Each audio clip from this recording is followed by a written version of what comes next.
এটা আপনারা জানেন যে মসজিদ আকসা জেরুজালেম এই ফিলিস্তিনে অবস্থিত। এটা দীর্ঘদিন যাবত এই মসজিদটা ইহুদিরা দখল করে রেখেছে। ইসরায়েল বলে যে দেশ, এটা আদেও কোনো দেশ ছিল না। এরা পানিতে ভেসে আসা, নদীতে ভেসে আসা একটা জাতি। এরা তাদের দেশে টিকে থাকতে না পেরে ওই নদীর পাড় দিয়ে যেতে যেতে ফিলিস্তিনিদের কোনো একদিন বলেছিল কি যে আমাদেরকে একটু বসবাস করার জায়গা দাও। ফিলিস্তিনিরা তাদের উপরে দয়া করে কোনো একটা দ্বীপে তাদেরকে বসবাস করার জায়গা দিয়েছিল। এই সেই যাদেরকে জায়গা দিয়েছিল নিজের বুকে মেরে বসে নিজের বুকে এখন ছুরি মারছে। কি বলছি বুঝতে পারছেন না? এরাই এখন ইসরায়েল। ইসরায়েল বলে কোনো দেশই ছিল না, কোন দেশ ছিল না।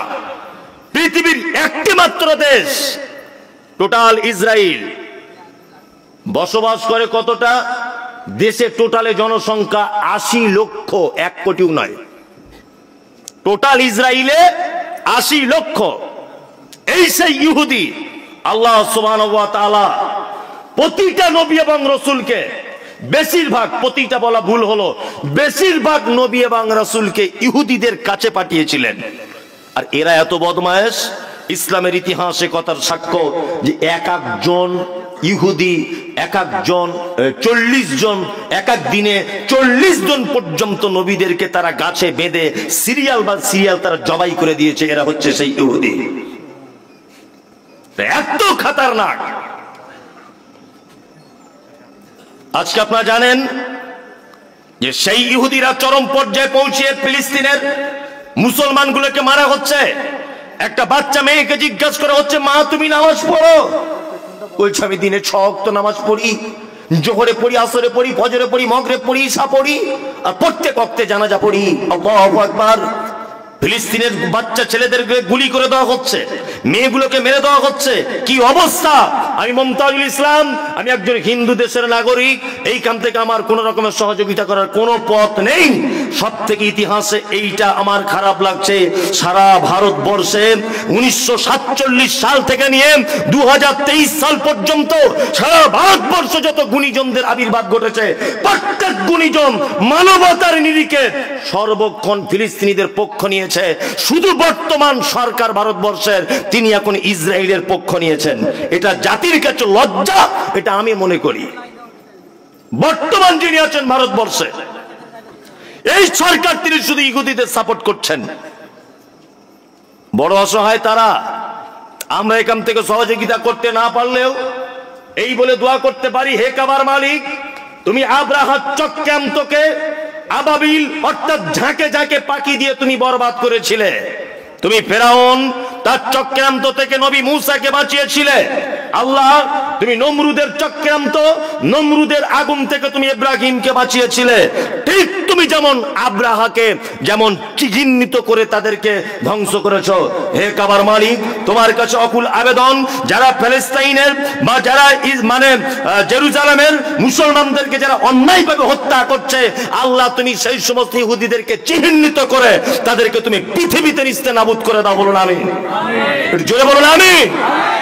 শুনুন, একটা কথা বলি, আপনাকে আবার বলতে চাইছি, এটা অন্তত পক্ষে প্রত্যেক দিন এখন 2টো দোয়া করবেন।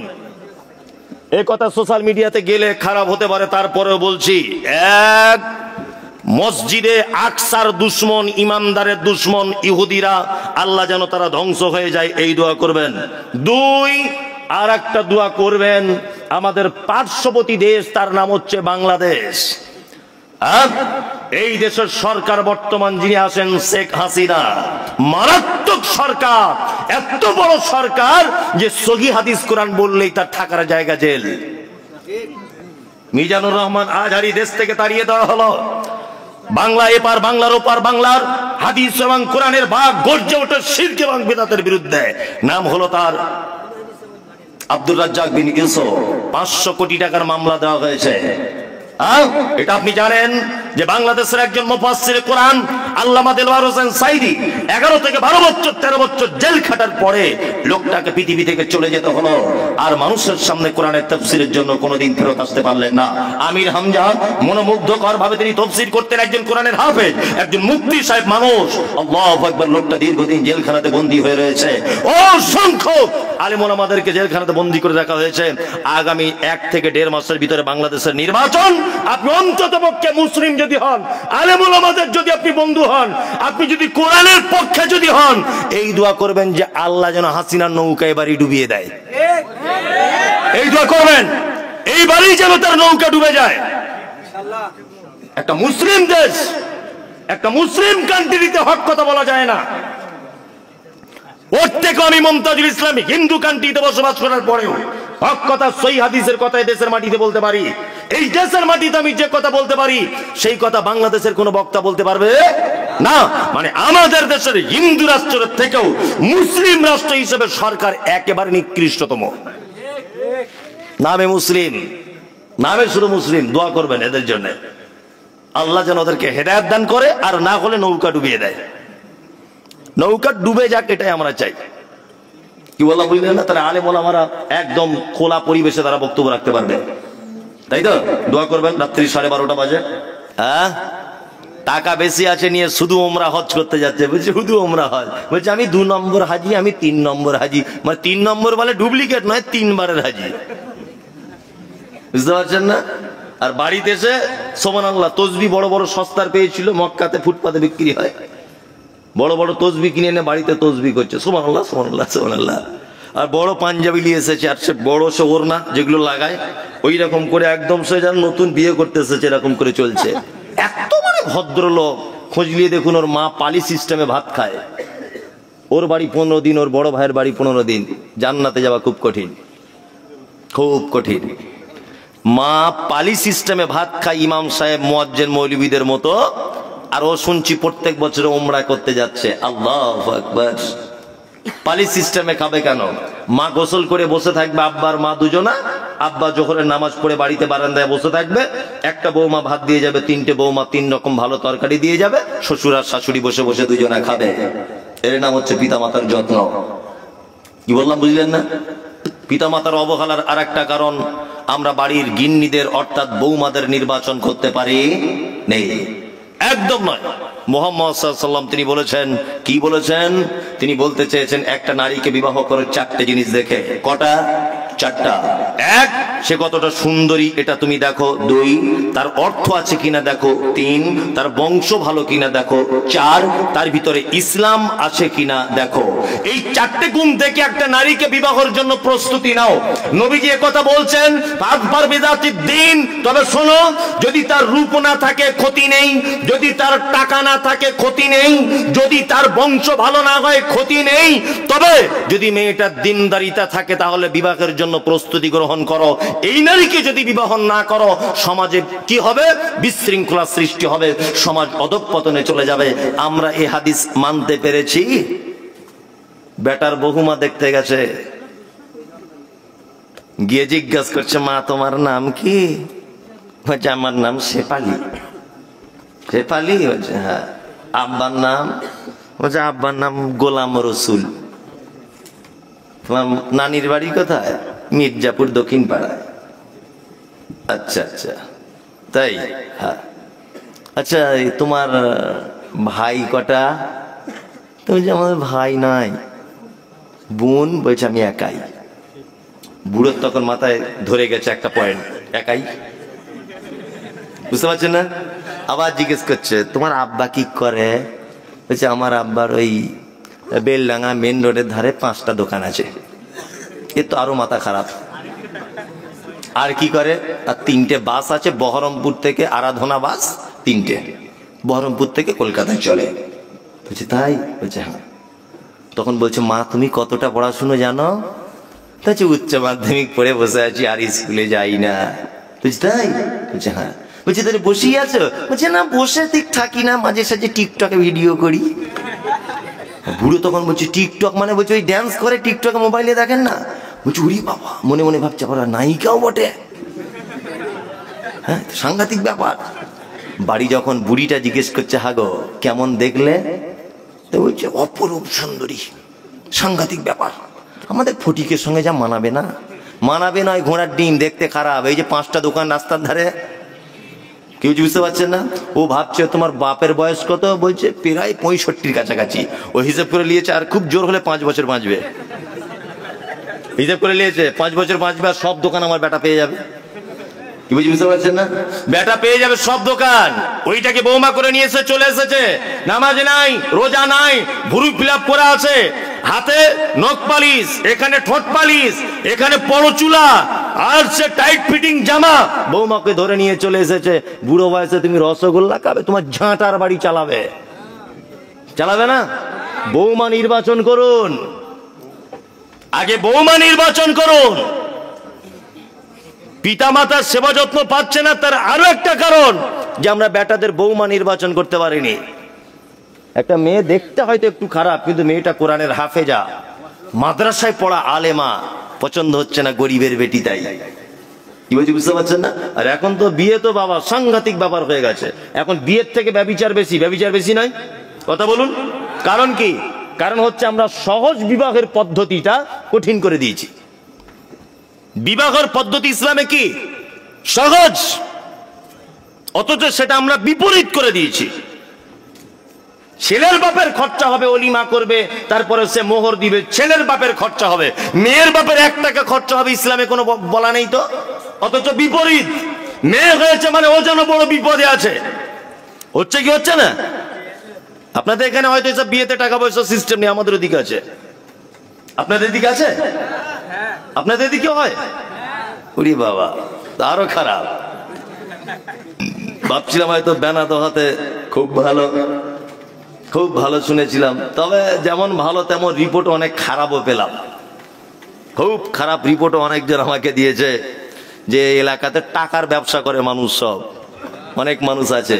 কথা সত্য, অনেক মানুষ করে, তাই না? টাকার ব্যবসা করে, ব্যবসার খুঁজে পাওয়া যায় না। অনেক মানুষই করে। যারা করে আল্লাহ তুমি তাদেরকে সঠিক দিন বোঝার তৌফিক দান করো, আমিন। মুহাম্মদ সাল্লাল্লাহু আলাইহি ওয়াসাল্লাম তিনি বলেছেন, 1 দিরহাম অর্থাৎ 1 টাকা যদি কেউ সুদের টাকা খায়, তার মায়ের সঙ্গে ব্যভিচার করলে যে পাপ হয় সেই পাপ হয়। সুদের ব্যাপারে আল্লাহ নবী সাল্লাল্লাহু আলাইহি ওয়াসাল্লাম যত নিকৃষ্ট ভাষা ব্যবহার করেছে, এইরকম কোন ভাষা অন্য কোন পাপের জন্য ব্যবহার করেনি। আল্লাহ সুবহানাহু ওয়া তাআলা বলছেন, কিয়ামতের মাঠে সুদ যারা খেয়েছে তারা পাগল, মাতাল, পাগলের মতো হয়ে কিয়ামতের মাঠে তাদেরকে উঠানো হবে, তারা যেন পাগল। নাম্বার 2, 3, মুহাম্মদ সাল্লাল্লাহু আলাইহি ওয়াসাল্লাম বলছেন, মিরাজের রাত্রিতে আমাকে মিরাজের জন্য যাওয়া হচ্ছে। রাস্তাতে অনেক ঘটনা, তার মধ্যে একটা ঘটনা হচ্ছে এই যে একটা লোককে দেখতে পেলাম রক্তের নদীতে, ফুটন্ত রক্তের নদীতে তাকে ফেলে দেওয়া হয়েছে। লোকটা নদীতে হাবুডুবু খাচ্ছে, নদীর পাড়ে আসার চেষ্টা করছে। লোকটা ফেরেশতাদেরকে দেখলাম কুইন্টাল কুইন্টাল পাথর নিয়ে দাঁড়িয়ে আছে। লোকটার মাথাতে মারছে, মাথাটা ভেঙে চৌচির হয়ে যাচ্ছে, আবার মাথাটার সাথে সাথে ভালো হয়ে যাচ্ছে। জিবরিলকে জিজ্ঞাসা করা হলো, জিবরিল লোকটি কে যাকে এত কঠিন রক্তের নদীতে ফেলে সাজা দেওয়া হচ্ছে? জিবরিল আমিন বলছে, এটা আপনারই উম্মতের কোন একজন সুদের টাকা খেত। তাই আমরা প্রকাশ্যে যারা সুদ খাই তাদেরকে মানুষ চিহ্নিত করতে পেরেছে এই লোকটা সুদখোর, কিন্তু আমরাও অপ্রকাশ্যেও অজানাতেও আমরা অনেক সুদের টাকা খেয়ে নিচ্ছি কি নিচ্ছি না? যাদের ব্যাংকে বই করা আছে, ব্যাংকে যাদের 1 বছর টাকা জমা আছে 2 লাখ টাকা, ব্যাংকের টাকার বইয়ে হিসাব দেয় না 2 লাখ টাকার কত টাকা আপনাকে ইন্টারেস্ট দিয়েছে, হিসাব দেয় কি দেয় না? বইটা যখন মেশিনের ভিতরে ঢোকাবেন দেখবেন কত % আপনি টাকা পেলেন সুদের, কত টাকা কোন তারিখে জমা করেছেন, কত টাকা কোন তারিখে তুলেছেন, সব ডিটেলস থাকে কি থাকে না? একটা লোক বলুন তো দেখি যে ব্যাংকের বইটা আপডেট করার পরে আমার সুদের অংশ ব্যাংক আমাকে যেটা দিয়েছে আমি আল্লাহর ভয়ে টাকাটা বার করে ছুঁড়ে ফেলে দিয়েছি, একটা লোক বলুন? মাশাআল্লাহ, একজন। আর কেউ? 2 জন, 3 জন। তাহলে আপনি কেন এই কথা বলতে গেলেন দুতলা বাড়ির লোকটা সুদে টাকা খায়? আর ও যেমন পাপী তুমিও তেমন পাপী। তোমার বউ যে বন্ধনের টাকা নিয়েছে, এই ও টাকার ব্যবসা করে, দোষ করেছে, আর তোমার বউ যে বন্ধনের পিছনে পিছনে ঘুরছে। সুদ, সবই সুদ। খুব সাবধানে থাকবেন। পিতামাতার সঙ্গে সদ্ব্যবহার করবেন। জান্নাতে যাবার পৃথিবীতে কোনো মানুষের মাধ্যমে যদি যাওয়া যায়, পিতামাতার সেবা করলে জান্নাত যাওয়া যায়, জান্নাত যাওয়া যায়। আল্লাহ সুবহানাহু ওয়া তাআলা আরো অনেক কথা বলছেন, তারপরে আমি আর কথা বলছি না, এটা মাদ্রাসার প্রোগ্রাম। আমার কাছে অনেকজন অনেক কথা জানতে চেয়েছেন, তার মধ্যে একটা জানা হচ্ছে যে ফিলিস্তিন আর ইসরায়েলের যে সমস্যা চলছে এই মুহূর্তে, এই ব্যাপারে কিছু কথা বলুন। দেখুন, সর্বপ্রথম আমাদেরকে জেনে নিতে হবে, আল্লাহ সুবহানাহু ওয়া তাআলা পবিত্র আল কোরআনে কথা বলেছেন যে ইহুদি খ্রিস্টানরা তোমাদের প্রকাশ্যে দুশমন। পৃথিবীতে তিনটে ঐতিহ্যবাহী এবং নেকি পাওয়া যায়, এইরকম তিনটে জায়গার কথা বলা হয়েছে।